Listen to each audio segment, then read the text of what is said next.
सांगा नाव सांगा. संभाजी साहेबराव गोडे, राहणार वंजरवाडी. बाजार कोणता आहे? उदगीरचा बाजार आहे आजचा. आता नवीन वर्षाचा पहिला बाजार. होय, एक नंबर बाजार आहे. 4 म्हशी होत्या, एक राहिली एवढी, 3 इकल्या ती. आपली दावा नाही. हा, आपली दावा नाहीत. किती वर्षाचा गाव? 4 होत्या. ती कोणची आहे आता? ही पंढरपुरी जातीची आहे. पंढरपूर. हा, इली. हा, दुधाला 2.5 चालू आहे सध्या.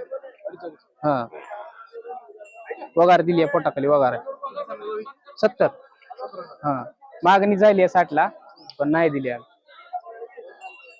काय मला किती? 2.5 लिटर पहिल्या नाही. हा, 90 21 70 97 70 वगार आहे. हा, आज 9वा दिवस चालू आहे. 9वा. खात्रीशीर भांड्याची गॅरंटी, सडाची बोलीत